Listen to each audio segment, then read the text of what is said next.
ময়মনসিংহের ফুলবাড়িয়ায় তানজিহুল উম্মাহ মডেল মাদ্রাসার বার্ষিক পুরস্কার বিতরণী ও কৃতি শিক্ষার্থী সংবর্ধনা 2024 অনুষ্ঠিত হয়েছে। শনিবার সকালে শহরের কুটুমবাড়ি কনভেনশন সেন্টারে বার্ষিক পুরস্কার বিতরণী ও কৃতি শিক্ষার্থী সংবর্ধনার সভাপতিত্ব করেন প্রতিষ্ঠানটির পরিচালক ও প্রধান শিক্ষক হাফিজ মাওলানা আনোয়ার হোসেন জিহাদি।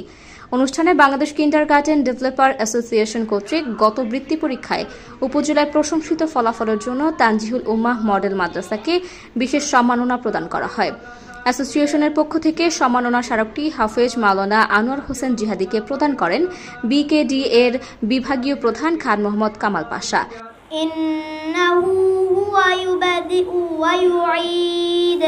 নিশ্চয় তিনি প্রথম অস্তিত্ব দান করেন ও পুনরায় সৃষ্টি করেন।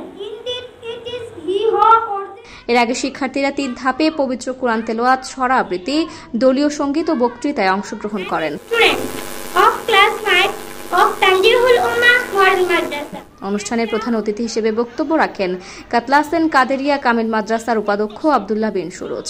বিশেষ অতিথি হিসেবে বক্তব্য রাখেন কাতলাসেন কাদেরিয়া কামিল মাদ্রাসার প্রভাষক আব্দুর রহমান মাদানী, গোপালনগর এমদাদিয়া ডিগ্রি মাদ্রাসার সহকারী শিক্ষক এম ইউসুফ আলী নুরি, আলহেরা একাডেমি উচ্চ বিদ্যালয়ের সহকারী শিক্ষক জাকির হোসেন, ফুলবাড়িয়া হেলথ অ্যাসিস্ট্যান্ট অ্যাসোসিয়েশনের সাধারণ সম্পাদক এম আবদুল্লাহ আল শাকিল চৌধুরী, অভিভাবকদের পক্ষে মির্জা মোহাম্মদ ফজলুল হক সহ অন্যান্যরা। অনুষ্ঠান পরিচালনা করেন আলহাজ মোহাম্মদ জাকিরুল্লাহ।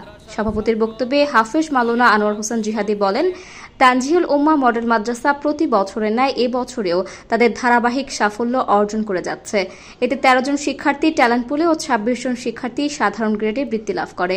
প্রতিষ্ঠানটিতে শিক্ষার্থীদের পাঠ্যক্রমের বাইরে সুপ্ত প্রতিভার বিকাশে নানামুখী কার্যক্রম বাস্তবায়ন করা হয়। এ সময় তিনি তানজিহুল উম্মাহ মডেল মাদ্রাসার এই সাফল্যে প্রতিষ্ঠানটির সকল অভিভাবক ও শিক্ষক মণ্ডলীদের আন্তরিক অভিনন্দন জানান। পাশাপাশি এ ধারা অব্যাহত রাখতে সকলের দোয়া ও সহযোগিতা কামনা করেন হাফেজ মাওলানা আনোয়ার হোসেন জিহাদি। পরে বাংলাদেশ কিন্ডারগার্টেন ডেভেলপার অ্যাসোসিয়েশন কর্তৃক গত বৃত্তি পরীক্ষায় তানজিহুল উম্মাহ মডেল মাদ্রাসা থেকে 13 জন ট্যালেন্ট পুলে ও সাধারণ গ্রেডে 26 জন শিক্ষার্থীকে বিশেষ ক্রেস্ট, সনদপত্র, মেডেল ও নগদ অর্থ প্রদান করা হয়।